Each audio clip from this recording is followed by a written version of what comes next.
26वां अध्याय आत्रेय भद्र काव्य है। तो फोर्थ संभाषा सूत्र स्थान की, और सूत्र स्थान की लास्ट संभाषा है 26 चैप्टर। टाइटल क्या था संभाषा का? रस संख्या।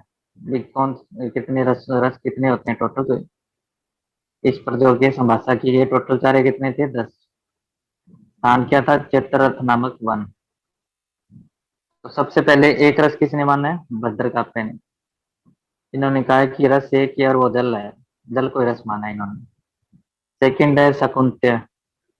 शकुंत्य ने माने दो, छेदनीय मतलब कफ का छेदन करने वाले, उपशमनीय सभी दोषों का शमन करने वाले।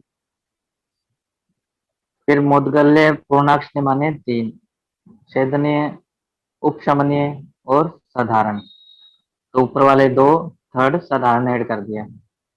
हिरण्याक्ष कौशिक ने कितने माने? चार। चार कौन से? स्वादु हितकर, स्वादु अहितकर, अस्वादु हितकर और अस्वादु अहितकर। तो ये भी सिंपल है याद करने। एक स्वादु और अस्वादु दोनों के हित और अहित, तो टोटल हो गए चार। कुमार शिरा भारद्वाज ने पांच माने पंच महाभूत के अकॉर्डिंग। होम, उदक, आग्नेय, वायव्य और आकाशीय ये भेजिए। फिर वायव्य मोस्ट इंपोर्टेंट है। छह रस माने, तो छह हम सोचते हैं वही मानने होंगे, लेकिन छह रस एक्चुअल वो नहीं है, अलग है ये। गुरु, लघु, शीत, उष्ण, स्निग्ध और रुक्ष। तो ये छह गुण माने इन्होंने, इनको रस माना है। गुरु, लघु, शीत, उष्ण, स्निग्ध, रुक्ष। तो ये छह रस माने वायुर्वेद में। फिर है विधेय निमि। तो षड्रस सबसे पहले एंटर कहाँ होते हैं? विधेय निमि ने बोला है। सब सात रस की संख्या में षड्रस की एंट्री होती है। मधुर, अम्ल, लवण, कटु, तिक्त, कसाई और सप्तम क्या है? क्षार। तो सातवां कौन सा माना है? क्षार। फिर है धामार्गव बड़ी, इसने आठ माने हैं। उपरोक्त सेवन प्लस अव्यक्त रस। तो अव्यक्त रस पूछते होते हैं किसने माना है? तो धामार्गव ने। फिर कंकायन, कंकायन ने माने असंख्य रस।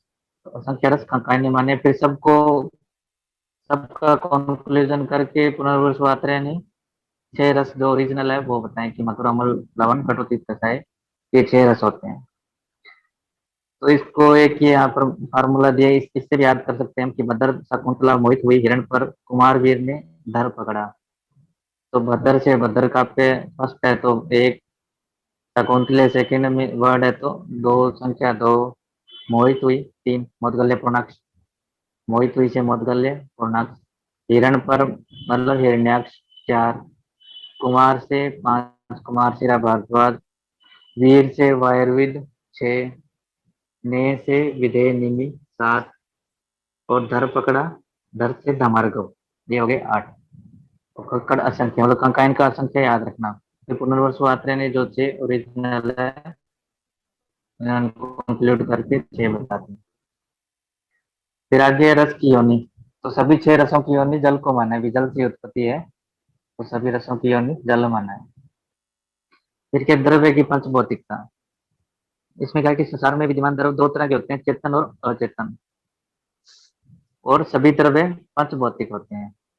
तो सभी द्रव्य पंच भौतिक होते हैं। इसका रेफरेंस कहाँ पर है? चरक सूत्र 26 में, ये याद रखना है। फिर कर्म कितने होते हैं? चरक सूत्र 26 में है पंचविध कर्म बना दी। तो पंचविध कर्मों का भी रेफरेंस आत्रेय भद्र काव्य अध्याय में आया है। फिर उन्हें द्रव्य जो पांच द्रव्य बताए पंच भौतिक द्रव्य, पार्थिव, जलीय, आग्नेय, वायव्य और आकाश। ये ज्यादा इनके गुण याद करने की जरूरत नहीं, इनके कर्म जरूर याद कर लो। कि जो पार्थिव द्रव्य है वो उपचय करते हैं, संघात करते हैं, गौरव और शिथिलता। तो जो जोड़ने का काम करते हैं, उपचय मतलब शरीर की पुष्टि करते हैं, गुरुता लेके आते हैं और स्थिरता लेके आते हैं। ठीक, पार्थिव द्रव्यों का कर्म है। जलीय द्रव्य क्या करते हैं? उपक्लेद, स्नेहन, बंध, माधुतम, विषांतन और प्रहलाद कर। तो ये जो क्लेदन और स्नेहन करते हैं वो कौन से? जलीय। प्रहलाद कर मतलब प्रसन्नतादायक। फिर है आग्नेय द्रव्य। आग्नेय द्रव्य सिंपल है, इनका कर्म दाह, पाक, प्रभा, प्रकाश और वर्ण कर, वर्ण प्रदान करने वाले। फिर है वायव्य। वायव्य भी सिंपल, वात के लक्षण रोक्ष, गलानी, विचार, वैशद और लघुता कारक। आकाश का क्या है? स्वशीर्य, ये इंपॉर्टेंट है। स्वशीर्य आकाश का होता है। स्वशीर्य मतलब खाली होना, सिद्धर होना। और लघु, लघुता। तो लघु कर वायु और आकाश का दोनों का लघु है। उसके बाद ये बताया गया है, ये भी कोई जरूरत नहीं करने की। इसमें आप ऐड कर सकते हो कि जो पार्थिव द्रव्य है उसका रस क्या है, ये लिख लो। ईषत कषाय प्रायसो मधुरम। ये मधुर रस है जो मेन है इसका, और थोड़ा बहुत कषाय है। तो ईषत कषाय प्रायसो मधुरम। फिर जो जलीय है उसका क्या रस है, इष्ट कषाय अम्ल लवण प्रायसो मधुरम। ये भी प्राय मधुर ही होता है, लेकिन थोड़े बहुत कषाय अम्ल लवण रस भी होता है। फिर आग्नेय इष्ट अम्ल लवण प्रायसो कटु। तो इसका प्रधान रस तो कटु है, और थोड़ा बहुत अम्ल और लवण भी होता है। तो इष्ट अम्ल लवण प्रायसो कटु। फिर है वायव्य। वायव्य होते हैं इष्ट तिक्तम प्रायसो कषाय। तो वायव्य द्रव्य मोस्टली कषाय रस होते हैं, और थोड़े बहुत तिक्त रस भी होते हैं। और आकाश का क्या माने, अव्यक्त रस, ये मोस्ट इंपॉर्टेंट है। तो आकाश का रस क्या है, अव्यक्त। और ऊपर अव्यक्त रस कौन से चारे में माना था, बड़ी में, आठवां रस। फिर है द्रव्य का औसत। इन्होंने कहा कि संसार में ऐसा कोई भी द्रव्य नहीं है जो औषधि न हो। तो ये सभी आचार्यों ने यही बात बोली है, संसार में ऐसा कोई भी द्रव्य नहीं है जो औषधि रूप में प्रयोग ना किया जाए।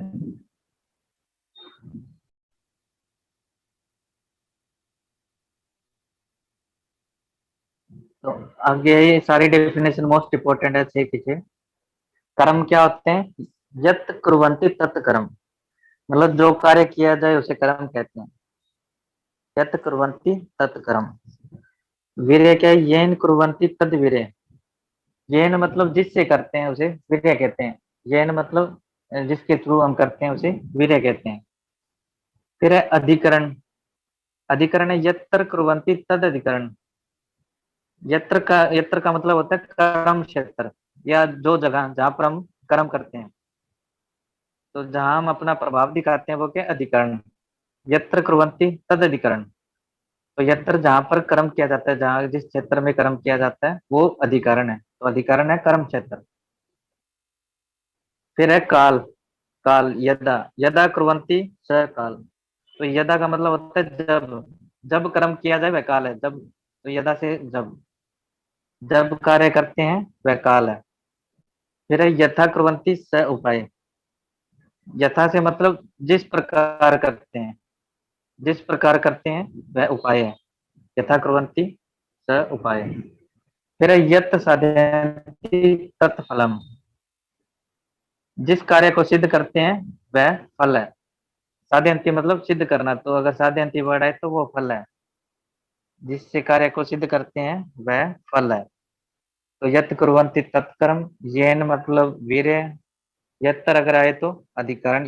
यत्र मतलब यत्र यत्र हम कहते हैं ना भी कहाँ कर्म, जगह। यत्र मतलब जगह। तो जगह क्या है, कर्म क्षेत्र अधिकरण। काल यदा। यदा। यदा रिलेटेड है काल से। मतलब यदा मतलब जब। जब काम किया जाता है, कार्य किया जाता है तो काल। यथा। यथा मतलब किस तरह करना है, यथा जिस प्रकार कार्य किया जाता है वह उपाय है। यथा मतलब उपाय। और यथ साधयन्ति। साधयन्ति मतलब जिस प्रकार कार्य सिद्ध किया जाता है वह फल है। फिर आगे है, द्रव्य देश काल प्रभाव से रसों के 63 विकल्प भेद है, 63। तो ये विकल्प भेद है, याद रखना, विकल्प भेद 63 है। और नीचे जो संयोग भेद, अगर रसों के संयोग भेद पूछे तो 57 है। अगर विकल्प भेद पूछे 63, और रसों के संयोग भेद 57। तो 63 कैसे बनते हैं, एक रस वाले 6 हो गए, दो रस वाले 15, तीन रस वाले 20, चार रस वाले 15, पांच रस वाले 6, एक रस वाले, छह रस वाले एक। तो 6 15 20 15 6 1, ऐसे याद रखना, 6 15 20 15 6 1। ये टोटल हो गए 63। फिर आगे अनुरस। अनुरस क्या डेफिनेशन है, ये अनुरस क्या है, व्यक्त शुष्कस्य च आदो च रसो द्रव्यस्य लक्षणम। कि जब हम कोई शुष्क पदार्थ सूखे द्रव्य को सर्वप्रथम खाते हैं, तो जो सर्वप्रथम जो रस प्रकट होगा वह रस है, और जो लास्ट में प्रकट होगा वो अनुरस है। फिर आगे लिखा है विप्रे अनुरसो, मतलब जो लास्ट में जो होगा वो अनुरस है। रसो नास्ति सप्तम, तो इसको सप्तम रस नहीं लेना चाहिए। ये सप्तम रस नहीं है, जो लास्ट में होता है वो अनुरस है, और इसको सप्तम रस के लिए गणना नहीं करनी चाहिए। नास्ते ही सप्तम। बीस का मतलब ये नहीं कि सात रस है, रस चाहिए, लेकिन जो एंड में जो रस आता है वो अनुरस है, जिसका ठीक से हमें ज्ञात ना हो पाए भी कौन सा रस है, वो अनुरस है। और ये सातवां रस नहीं है, रस चाहिए।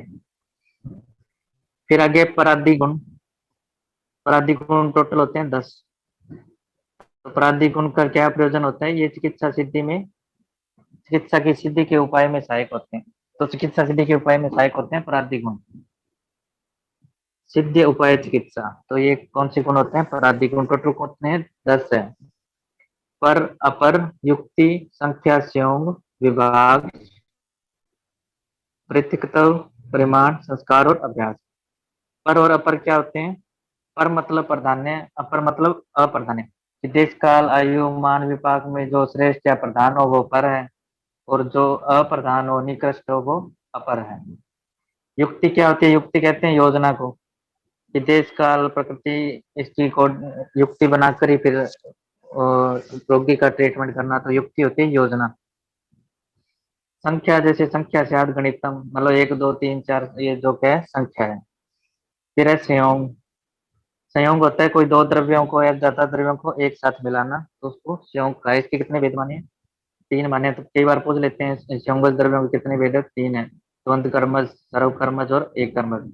मतलब दो कर्मों को करने वाले द्रव्यों को इकट्ठा कर दिया, या सभी प्रकार के कर्मों को एक साथ इकट्ठा कर दिया, या एक ही तरह कार्य करने वाले द्रव्यों को इकट्ठा कर दिया। तो तीन भेद है संयोग के, द्वंद कर्मज, सर्व कर्मज और एक कर्मज। फिर है विभाग। विभाग के विभागस्तु विभक्ति स्यात् संयोगो भागशोक है। इस जो संयोग जो वस्तु है उनको अलग करना विभाग है। तो इसके तीन भेद है, विभक्ति, वियोग और भागशोक है। तो सिंपल बस याद रखना भी इसके तीन भेद है, विभक्ति, वियोग और भागशोक है। संयोग द्रव्यों को अलग करते हैं। विभक्ति मतलब पूरा ही विभक्त कर देना, और भागशोक मतलब कोई एक भाग उसका अलग कर देना। ये तीनों इसके भेद हैं। फिर क्या है पृथकत्व, कि एक द्रव्य को अन्य से भिन्न करने वाला पृथकत्व कहलाता है। कोई ऐसा गुण किसी द्रव्य में जो दूसरे से अलग करता है।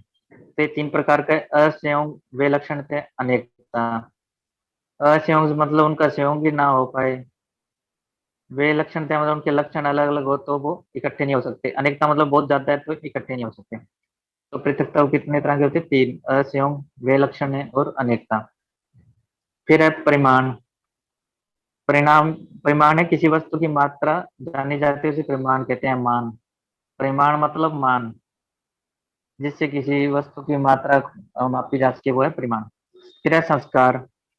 संस्कार को बोला गया करण, तो करण संस्कार का ही पर्याय है। करण, और यह भी कार्य की सिद्धि में सहायक होता है करण। तो क्या है, क्रिया द्वारा किसी वस्तु में गुणाधान करने को संस्कार कहते हैं। कोई भी क्रिया करके किसी वस्तु की क्वालिटी बढ़ाना है, उसको संस्कार कहते हैं। फिर है अभ्यास। अभ्यास क्या है, अभ्यासशीलन सतत क्रिया, किसी वस्तु या कार्य का निरंतर प्रयोग करना अभ्यास है। और शीलन और सतत क्रिया क्या है, अभ्यास के पर्याय भी हैं। शीलन मतलब सतत क्रिया मतलब निरंतर कार्य करना, और शीलन ये क्या है, अभ्यास के पर्याय हैं। ये 10 है।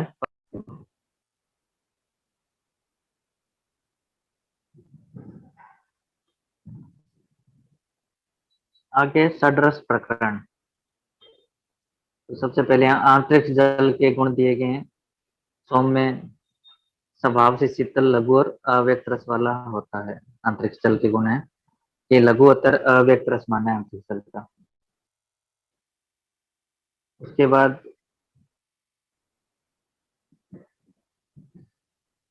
ये है मधुर रस। पहला है मधुर रस। मधुर रस को कौन से महाभूत प्रधान माने, इन्होंने कहा अकेला कोई आचार्य चरक ने कोई महाभूत नहीं माने, सिर्फ नागार्जुन और वाघभट्ट ने माने। तो आचार्य चरक ने मधुर रस के लिए सिंपल बोल दिया कि सोम गुण प्रधान। तो सोम गुण प्रधान क्या है, मधुर रस। फिर है अमल रस। अमल रस को बोल दिया इन्होंने पृथ्वी और अग्नि प्रधान। तो अमल रस जैसे नींबू है, इसको कैसे याद करोगे, जैसे नींबू है, अगर नींबू के रस को हम अगर जला दें तो उसमें जो सॉलिड पार्ट ही बचेगा, जो जलीय भाग है उसका उड़ जाएगा। तो अमल, नींबू अमल हो गया। और जो सॉलिड पार्ट बचा वो पृथ्वी हो गया, और अग्नि जिससे जलाए तो अग्नि, तो पृथ्वी और अग्नि। तो अमल में कौन से महाभूत है? पृथ्वी और अग्नि। थर्ड है लवण। लवण में कौन से महाभूत प्रधान होते हैं? जल और अग्नि। ये सलिल अग्नि भेट, सलिल जल के लिए है, तो जल और अग्नि होते हैं। तो इसको कैसे याद रखोगे? अगर हम कोई जल को लगातार गर्म करते रहें तो लास्ट में नमक ही बचता है। तो क्या क्या इसमें इन्वॉल्व है? जल और अग्नि, जिससे हमने गर्म किया, तो जल और अग्नि लवण है। फिर है कटुतिक कषाय। तो कटुतिक कषाय तीनों वातवर्धक होते हैं, तो तीनों में वायु तो आनी ही है तीनों में। तो तीनों में वायु कॉमन है। एक एक महाभूत कौन सा ऐड हो रहा है? अग्नि। तो कटुरस जैसे भी है, अगर वो जीभ पर लगाते हैं तो उष्ण वीर्य होता है और तीक्ष्ण होता है, तो वो अग्नि जैसा काम करता है। तो अग्नि कटु में याद रखना, वायु प्लस अग्नि। फिर तिक्त। तिक्त में वायु तो आना ही आनी है, प्लस आकाश। आकाश को ऐसे याद रखना है, तिक्त। और एक वर्ड होता है रिक्त। रिक्त मतलब खाली। खाली क्या होता है? आकाश। तो तिक्त, रिक्त, आकाश। तो वायु आकाश है। फिर लास्ट में आ गया कसाय। कसाय में वायु पहले से है ही है, तो एक्स्ट्रा क्या है? पृथ्वी। पृथ्वी को कैसे याद करना है? कसाय रस गुरु होता है, तो पृथ्वी क्या है? गुरु होती है, तो पृथ्वी आएगा इसमें। तो सोमगुण प्रधान पृथ्वी अग्नि, जल अग्नि, वायु अग्नि, वायु आकाश और वायु पृथ्वी। जो नागार्जुन है, इन्होंने मधुरस में पृथ्वी और जल मान लिया। तो मधुरस सबसे गुरु होता है, तो पृथ्वी और जल भी गुरु होता है। सौम्य गुण होता है, तो पृथ्वी जल। बाकी सारा सेम है। जस्ट अम्ल और लवण में इन्होंने क्या कहा है? लवण को ऊपर ले आए अम्ल की तरह, और अम्ल को नीचे ले गए। तो जो लवण के जल और अग्नि थे वो अम्ल में मान लिए, और अम्ल के पृथ्वी अग्नि जल में मान लिए। बाकी सब सेम है। और वाघभट ने बिल्कुल चरक की तरह माना है, सिर्फ सोमगुण प्रधान न मान के मधुरस में पृथ्वी जल मान लिया। तो वाघभट फॉलो कर रहा है बिल्कुल एज इट इज चरक को। फिर यहाँ पर मधुरस के कर्म बताए हैं। मधुरस के कर्म क्या है? सप्त धातु ओजो वर्धक, भी सभी प्रकार की धातुओं और ओजों को वर्धन करता है। और आयुष है, आयु को बढ़ाने वाला है। षड इंद्रिय प्रसादन, पंच इंद्रिय और मन इनका प्रसादन करता है। फिर है प्रीणन, जीवन और तर्पण। प्रीणन होता है जैसे पुष्टि करने वाला, जीवन मतलब जीवनीय शक्ति देने वाला, और तर्पण करने वाला। फिर है बल, वर्ण, कर और शरीर साथ में। तो बल और वर्ण को सही करेगा, बल बढ़ाएगा, वो वर्ण का प्रसादन करेगा, और शरीर के लिए साथ में होगा। पित्त विषम मारुत घनम। पित्त विष और वात को शांत करेगा। तृष्णा दाह प्रशमनम। फिर त्वच केश कंठ और बल्ले, कंठ रोगों के लिए हितकर है, बलदायक है, केश और त्वचा के लिए हितकारक है। भृंगण और स्थैर्यकर, की स्थूलता लाने वाला और स्थिरता लाने वाला है। फिर क्षीण शत संधान करो, ये इंपॉर्टेंट है, पूछते हैं क्षीण शत संधान कर कौन से? क्षीण शत को ठीक करने वाला, और भगन जो फ्रैक्चर वगैरह उनका संधान करने वाला कौन सा है? मधुरस है। फिर दाह मूर्छा प्रशमनम, ये दोनों मोस्ट इंपॉर्टेंट है, पूछते हैं, तो ये है मधुरस। फिर षटपद पिपलिका मिष्टम, कि जो चिंटियां वगैरह है उनको अपनी ओर आकर्षित करता है। फिर घ्राण मुख कंठ जीवा प्रहलादनम, ये घ्राण मुख कंठ जीवा इन सब में प्रसन्नता लेके आता है। जब हम खाते हैं तो सब प्रसन्न हो जाती है इंद्रियां। फिर इसके अति सेवन जन्य लक्षण है, भी कौन से विकार हो सकते हैं जब मधुरस हम अति सेवन कर लें? तो श्वास काश प्रतिशय, गलगंड गंडमाला, गलशोक और अग्नि दुर्बल्य। फिर तो सिंपल है, अगर ज्यादा मीठा खा लें तो हमें श्वास काश प्रतिशय जुकाम हो सकता है। गलगंड और गंडमाला, गलशोक, ये सारी कफ व्याधि हैं, ये हो सकती है। मेन इसमें इम्पोर्टेंट अग्नि दुर्बल्य, तो मधुरस के ज्यादा सेवन करने से अग्नि भी दुर्बलता हो जाएगी। फिर है अमल रस। अमल रस के क्या कर्म है? देहम बृहति, मतलब देह में स्थूलता लेके आता है, शरीर में स्थूलता लेके आता है, ऊर्जा लेके आता है। प्रेरणंती मतलब पुष्टि लेके आता है। फिर है इंद्रियाणी दृढ़ करोति, ये मोस्ट इंपोर्टेंट है, इंद्रियों को दृढ़ता कौन प्रदान करता है? अमल रस करता है। फिर है हृदयम तर्पेति, हृदय का तर्पण करता है। मनोबोध्यति, जो क्या मन को प्रबुद्ध करता है। वात अनुलोमति, वात का अनुलोमन करता है। भक्तम रोचेति, जो खाने में रुचि पैदा करता है। अग्नि दीप्यति, अग्नि में अग्नि को दीपन करता है। बल वर्धति।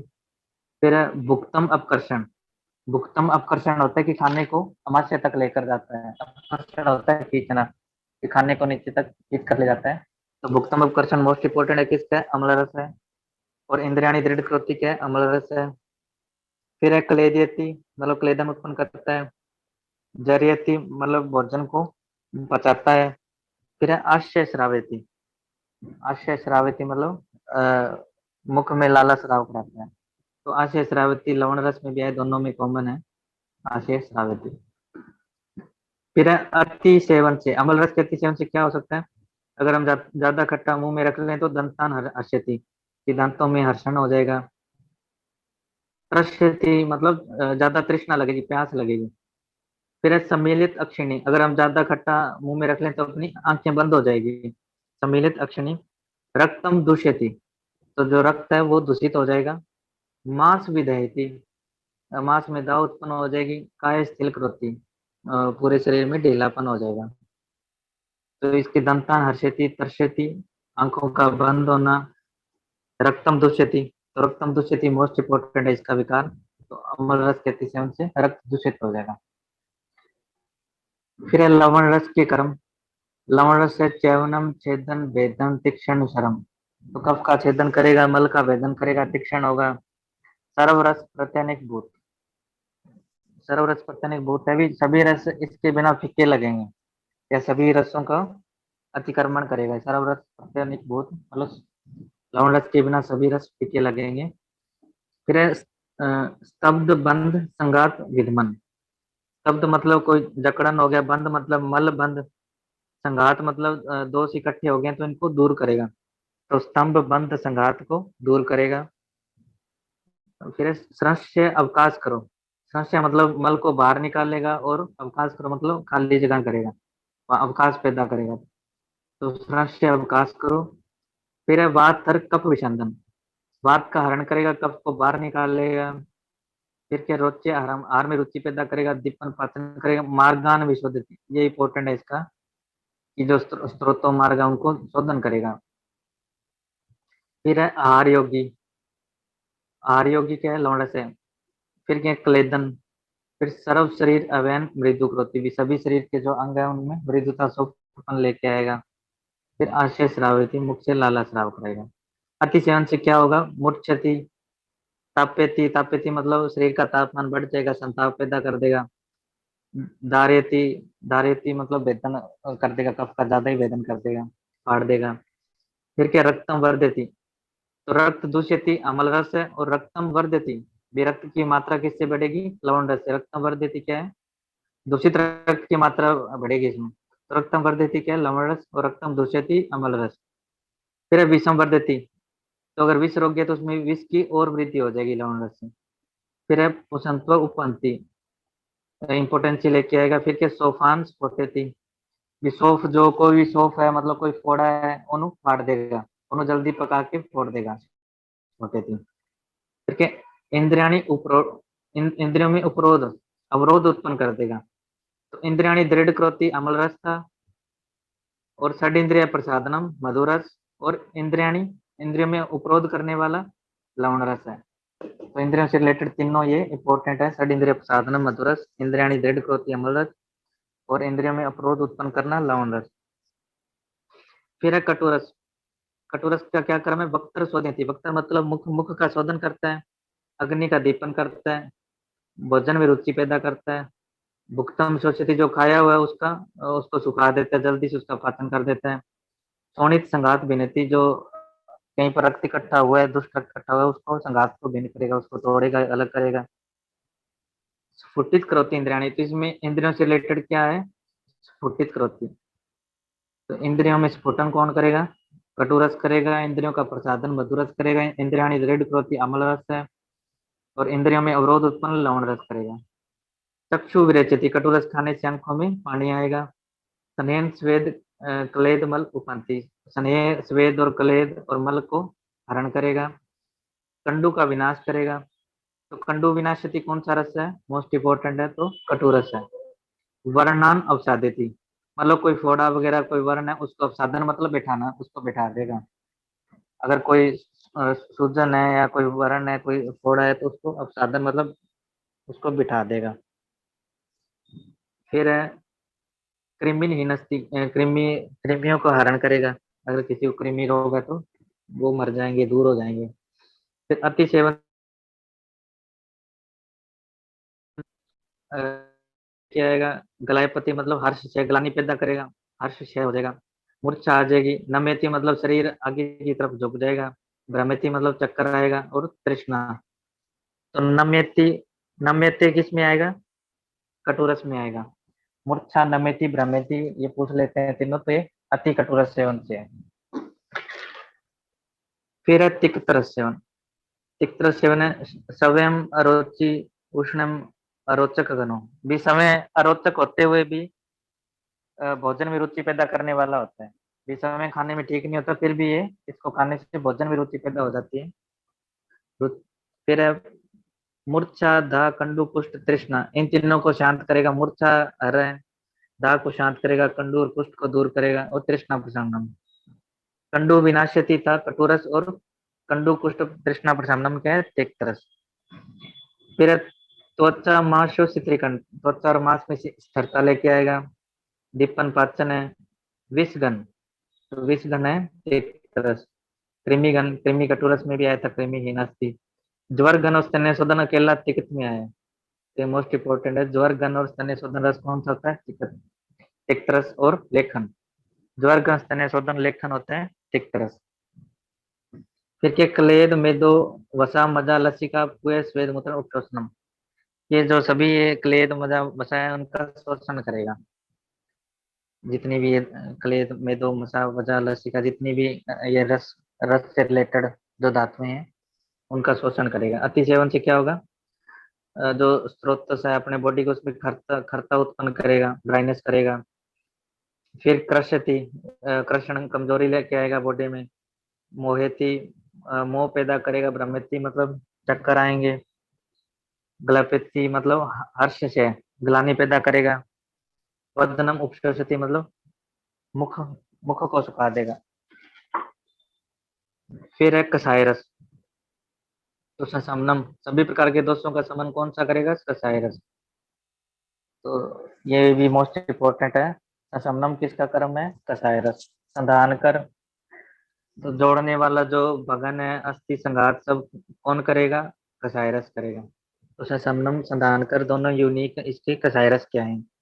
फिर है संग्राही स्तंभन, ये हमें पता ही, संग्राही और स्तंभन कसाय रस करता है।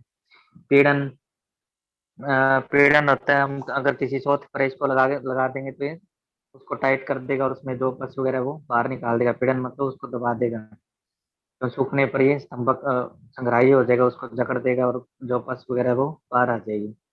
रोपण कर्म, तो रोपण अकेला अकेला इसका कसाई रस का कर्म है, रोपण। फिर है शोषण, ये सब शरीर में शोषण करेगा। ये नीचे आया था क्लेद मेदो वसा मजा लस्सी का उपशोषण, ये सभी जो ये जलीय जो धातुएं हैं उनका शोषण करेगा। इसमें अकेला शोषण है कि संपूर्ण बॉडी का शोषण करेगा। फिर है श्लेषम रक्तपित्त प्रशमनम, कफ और रक्तपित्त का प्रशमनम करेगा। शरीर क्लेद उपशोषिता, भी शरीर क्लेद को शोषण करेगा। और ये अति सेवन जन्य लक्षण है, एक लाइन ऊपर लिखी है, अति सेवन में आएगी। ये पक्षवद ग्रह अपतानक और अर्धित रोग को पैदा करेगा अति सेवन से। तो अति सेवन जन्य लक्षण है पक्षवद ग्रह अपतानक अर्धितम, इनको ये बीमारियां पैदा हो जाएगी ज्यादा सेवन से, जो वातज रोग है। फिर आश्रम शोषति, मुख सूखा हो जाएगा। विष्टम्भ जरा गचती, विष्टम्भ मतलब कब्ज पैदा कर देगा। तदंतर जरा गचती मतलब उसके बाद पचेगा, पहले ये कब्ज पैदा करेगा फिर पाचन होगा उसका। फिर कृषति मतलब कृषण कर देगा। ग्लपति मतलब हर्ष से ग्लानि पैदा कर देगा। कृषति मतलब इससे प्यास ज्यादा लगेगी, हृदय में पीड़ा उत्पन्न हो जाएगी। स्रोतों को बांध देगा, मतलब स्रोत में अवरोध पैदा हो जाएगी और इम्पोर्टेंसी कर देगा।